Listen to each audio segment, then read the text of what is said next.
Coming to you live from the palatial studios of PBJ Productions. Welcome to Patrick and BJ Talk Real Estate, where we talk about life, the universe, and everything as it relates to real estate. Hey everybody, it's BJ. And Patrick. And we're back talking all things real estate. And, you know, we're outside today. Obviously, you can tell. We're down here at Juan de Fuca. The rec center is just over here. The golf course is kind of off to the one side. We're right by the ball diamonds here. And, you know, great outdoor area just for, you know, lots of people are out here walking around, hanging out. It's like a par 3 golf course. So. Oh, I don't know exactly what it is, but it's an easy golf course is what I've heard. Yeah. The whole point is you can go in a couple of hours and enjoy yourself, and, you know, it's not like when you're going on a real golf course, you're making a 2-hour commitment for 9 holes or 4 hours for the whole thing, right? So I'm not supporting this, but a long time ago we would run through the sprinklers at night, of course, right? Got it. But I'm not supporting that. Like, don't do that. Yeah. So, but it's an amazing property. What else do they have here? They have Wild Play. Wild Play, and there's a velodrome. Yeah, the rink for the Grizzlies. The Q Center. Q Center, yeah. So a lot of great stuff in the area here, and of course, just across the street, once you pull out, we're just up there is the rec center. The rec center. So the Juan de Fuca library. Rec Center, the library. What else is around here? There's a senior center. Yep, right in there as well. And a new skate park they put in this summer. Yeah. Opened up. Yeah. Right. And unless we forget, there's a Timmy's right across the way there as well. That's like, what do they call it? A Sukahalla. Yeah. Well, on Suk Road. Yeah, I think it's further down when it becomes the Sukahalla, isn't it? This is the Suk parking lot, right? At peak times. Yeah, well, this morning, I'm not sure when you're going to see this, but this is actually the first real school day. And this morning, I got to say, it was pretty pedestrian out there driving my daughter to school. So, right, all the traffic picks up when school gets back in. Yeah, and it was the real deal as far as, okay, well, we'll make it at some point. Yeah. So, and they're going to a camp today, Camping Medine for the day. And so my daughter's like, is the bus going to leave without me? I'm like, no, the bus won't leave without you. We're not going to be that late. But it was... I wonder about, like, we have to pick them up at 5:15. 5:15, yeah. Yeah, watch that turn into 5:30, 5:45. That's my prediction. Okay. Yeah, but... I guess we'll see. They've been late before, so that's why I'm saying that. Yeah. Well, I guess we'll find out. Anyway, for everyone else who you're seeing this at whatever time, Patrick and I were just talking about what are the most asked questions, and I did some research, and what came up pretty consistently, and we want to talk about it today, is what can I afford? And it's interesting. There's a difference between. Let me ask it this way: how much of a house? How much can I spend on a house? Now, there's a difference between. Yeah, there's a difference between how much can I qualify for on a mortgage and what can I afford. Yeah, you got to be comfortable with. Because I remember when we bought our house, it's like the bank says this amount, right, and then. Like both times for the condo and the house, like we spent way less money than that, and we're almost grateful for that because it's made like financial times a lot easier for us. Yeah. So it's really, I think it's not just what the bank will let you have. Yeah. It's how much you're comfortable with knowing all the other costs. Like, okay, so let's go back to the question: what can I afford, or sorry, what can I qualify for? How do I know how much I can get in a house? Oh, I don't know the calculation. I know like the bank will use a ratio. Yeah. They call it a gross debt service ratio. Yeah. And I think if it hasn't changed, it should be around 34 or 35%. I believe it's your gross income before taxes. So if you have debts that add up to more than that, then they'll qualify you for less and less. Yeah. So taking your what is it? Your annual income divided by 12, 34% of that could be used towards your housing costs. Right. And I think this includes some of your debts. Right. If you have car payments, let's say, Sure. Yeah. they'll look at like your property taxes, your insurance, Yeah. and then using all of those costs, what's left over, they'll figure out what you can pay in a month. Right. So, that's kind of the short answer. The simple part of what do I need to do? There's there are mortgage calculators online and things like that are a little bit, I think, of a shot in the dark in terms of are they really right or not. But your best bet is contact a qualified professional. So whether that's a mortgage broker or a representative at the bank, and have them give you you do an evaluation of your financial situation and give you a number. And we're going to talk about some more things on top of that. But first and foremost, I think you want to get the number from the person who's going to be lending you the money. Absolutely. Right? That's the buck stops there. Right? Yeah. So start with that. Now, there's a couple of things we wanted to add to that you just need to be aware of when we're talking about, because you might think, well, look, I make X number of dollars, therefore I should qualify for this much of a monthly mortgage payment. But that's not necessarily the number. Right. You might not be accounting for any of the other costs. Right. And that's what we want to talk about today. And to me, the easy ones, taxes and insurance. Property tax. Yeah. And insurance on the property. Right. There's more insurances than that. Yeah. Right. Well, so we'll get to the other ones, but yeah, it starts to add up. Yeah, just so you're aware, just what you see in terms of I can afford this much on a mortgage payment isn't the number that you're going to be paying every month. There's property taxes, which usually get set aside every month a certain amount, so that when the tax time rolls around, that whatever's been put in there gets sent off to the local tax authority. I like that. I like how the bank, like, you can choose to have the bank take it off, or you can pay more into your mortgage. Yes. The bank will hold it for you and pay your property taxes at the time of year when you pay it. Yeah. So that's super convenient. Yeah, to me that makes the most sense to do it that way, for sure. So there's the property transfer, we'll get to the property transfer tax in a minute, because that's on top of the purchase. But in addition to things like what we're talking about here, there's also more upkeep. So let's say you're buying a condo, okay? So now you've bought the condo, you still have your taxes that you're paying, you still have your condo insurance, whether you paid it, all up front or you're paying it monthly, and now you have a strata fee. Right. And the way things are going, we all know that strata fees always go down, right? Yeah, almost never. No, I'm kidding. Yeah. But just, these are things to be aware of. So when you're figuring out that monthly number, if you bought anything on a strata that requires that there's some kind of management, there's going to be a strata fee. It's funny how there's a negative perception of strata fees.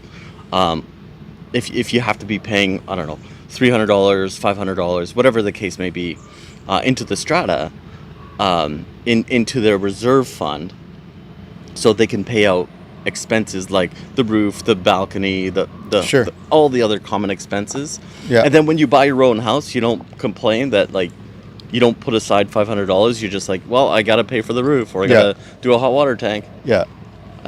I've seen that perception. Anyway, those are some of the things. Yeah, and there, you get some value out of your strata fee, your strata payment, because whether it's garbage, I pay for my garbage pickup that comes to my house. Right, separately, yeah. Right. Yeah. But so usually your strata fee will include something like the garbage pickup and the maintenance of the grounds and things like that. So, there's some value in that, and in the management of the facility, the building, whatever it is. So there's some value in that for sure. But it comes with a cost, I guess, is the point. Right? So there's no, hey, look, it's all free when you don't have a strata. You're going to pay it eventually. Absolutely. And if you haven't paid enough, you'll be asked to pay the difference if there's a shortfall in an expense. Yeah, for sure. So that's kind of more on the the monthly expenses, I guess, if you will, in Mm-hmm. terms of what can you afford. You need to take these things into account so that you can also say, okay, well, I need to put some money aside every month so that, when the hot water tank needs to be done, I'm not just putting it on my Visa. There could be some strategies. I'm not the financial planner. I'm not the person that gives you the loan. But if you have like a car payment or a debt, there might be ways to either take care of that debt all in one loan, getting a mortgage. Yeah. Like, I don't know about a consolidation, but sort of So- rearranging some debts. Yeah.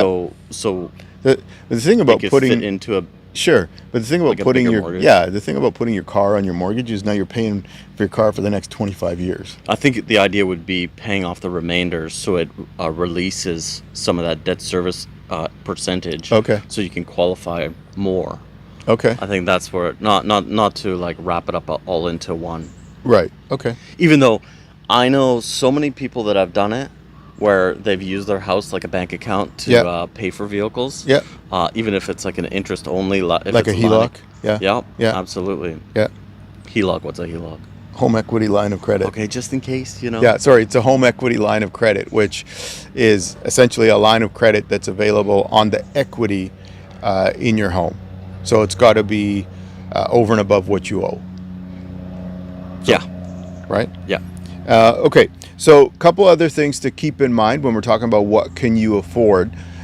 There's going to be property transfer tax when you buy, Right. right? So you're going to have to account for whatever the numbers work out to be on your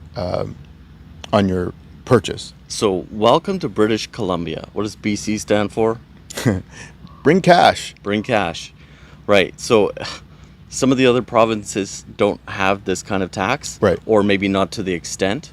But we have a property transfer tax that, even with the increased prices here, it hasn't been adjusted. Right. It's a great cash grab for the provincial. Well, it was a temporary. Government. It was a temporary measure. The property transfer just tax, like income tax. Yeah. I understand. right? Yeah. So and that was in the 90s that it was introduced as a temporary measure, the property transfer tax. And what was it to pay for? I don't even remember, or I don't recall that I looked. Yeah. Okay. But the point is, it's such a huge part of the budget they can't not have it. Right. So, and sales are still happening, so they haven't reduced or taken it away or anything like that. Yeah, yeah, absolutely. So, what would be the cost? Property transfer tax. Yeah. So is it one? No, sorry, it's 2% on the first 100. 1% on the first. 1% on the on first the first 200. first 200. I had 2%. on the remainder up to $1 million. $1 million, Yeah, and then it's more after. yeah. It's 3. Is it 3%? Oh, I can't remember. The last time I went through that, what the lawyer told me was let us just figure it out, because sometimes it's a moving target. Oh, really? Because they can make a change anytime they want to it, is what he told me. Oh, if the government wants to all Adjust of a sudden anything. Impose something. Yeah. Yeah. Well, there's also the minimum down payment. Yeah. So that's one of your. No, it's not a. It's what is it? It shows your commitment to purchasing something, and it's Yeah. pretty substantial. Yeah. I wouldn't count it as a cost, but you will be out of pocket. That is your equity in the future. Right. Yeah. So that's 5% on the first 500. Oh, 5% minimum down payment. Yeah. If on the value of the home under 500. Under or up to 500,000. 500. And then it's 10% on the value of the home between 500 and 999. So just under $1 million. Yeah. And then it's anything over $1 million is 20%. So there's your minimum down payments. What else comes with that? What else comes with your down payment? Property transfer tax, minimum Yeah. down payment. Minimum down payment, your legal fees, So legal fees, probably around, I don't know what they are nowadays, but what would that be, $1,500? $1,500, $2,000, somewhere in there. give or take. Yeah. You're going to have some moving fees or costs, unless you're going to get all your buddies together. You're still going to rent a truck or something. Yeah, cost you beer, pizza, maybe. Whatever it is, yeah. Yeah, if you have friends with trucks. Yeah. Your home inspector. Home inspection, yeah. How much are home inspections nowadays? I think you could safely expect it to be around $1,000. Yeah, it could add up really quickly once you start adding more than, especially even if it had like septic fields or Yeah, you could be more close. wells. Yeah, you'd be closer to 1,500. Yeah, it's going to add up really quickly. Yeah, yeah. And then, oh, what am I forgetting about? Oh, there's something. Oh, if you have less than 20% down on a purchase. Oh, insurance. So you have a mortgage insurance. Mortgage insurance, yeah. You're paying the premium for the bank to insure against you in case you fail. Yeah, Making your payment. It's actually not the bank. You're paying CMHC You're paying CMHC, to insure the mortgage, so that if you fail, they'll pay the bank. right? Yes. But Right. it's against yourself buying. That's right. You're insuring. Yeah, exactly. I like that. You pay for the insurance for someone else to cover you. Right. Cover them against you. Right. Yeah, it is what it is. Yeah. So, And anyway, and optionally, you can get like what's the other insurance? It's not a life. Genworth? No, it's not a life insurance. But if you get hurt, disabled, oh, disability. or die, that your mortgage will be paid for. Right. Yeah. So you can get not just a insurance in case you default for the bank. You can get a mortgage insurance in case something happens to you, Right. and you can't work anymore to pay the mortgage. So I'm not an expert at those things. Please talk to professionals about that. Yeah. But that's another cost you might want to think about, right? Yeah, and I think that's the point. What we're talking about today is just to give you an idea that it's not as cut and dry as, well, I just use this mortgage calculator and I get a number. There's more involved, and you need to, if that's where you're at and figuring things out in your numbers, you need to have a conversation with your the professional in that field, whether mortgage rep, whether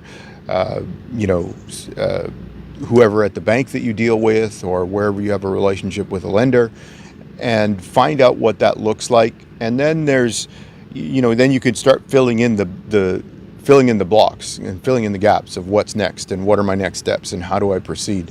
If you want to know specifically how, we can help you, feel free to reach out to us in the comments, or I think our contact information is in the description as well, and we're happy to help you along that process. But I think that kind of covers it, what we were mainly thinking, right? Yeah, there's some Have we- nuances in that, but like we covered all the major points Yeah, to the I think cost and budgeting. Yeah, I think that's the idea. We were joking around about, hey, we should do this in front of a whiteboard where we can write down lines and lines of information for everybody. Oh yeah, But maybe another time. yeah, but we decided against it. Maybe another time. But thank you for joining us. We'll see you next time. Awesome. Catch you in the next video.